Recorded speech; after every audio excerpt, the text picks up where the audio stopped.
We had an off-siter actually as a team, and one of the things that came out of that is, we're doing a lot of marketing for different companies in different ways.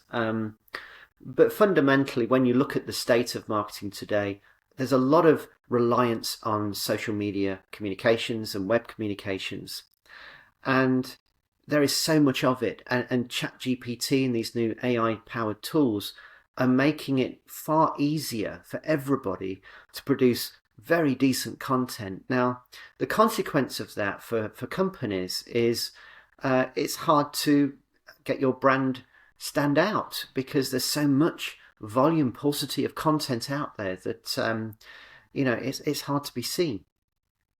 Our conclusion within all of that is that organizations really have to start to think about what makes their brand stand out.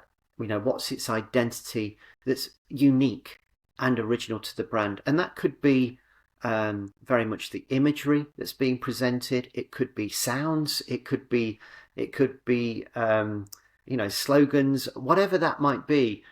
But the brand has got to be identifiable quickly. And I think what we've seen in social media is, people don't want to hang around. They want to see an article or an item, and they want to go, oh, that's that brand. I'll have a look into that. And you've got to have that identity. And if you don't have that, then it's very difficult to make your marketing stick.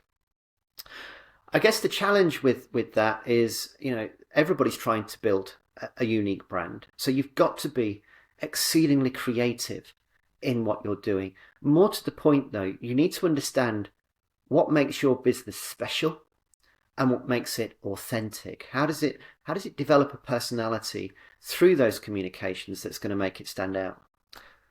I also think about memorable branding and how you're going to do that. You really, more than anything else, if we look at what you can learn from the 1970s television ads, it's all about memorable branding and adverts that stick in your mind, and you always associate with that. I mean, the Meerkats, for example, is a classic one.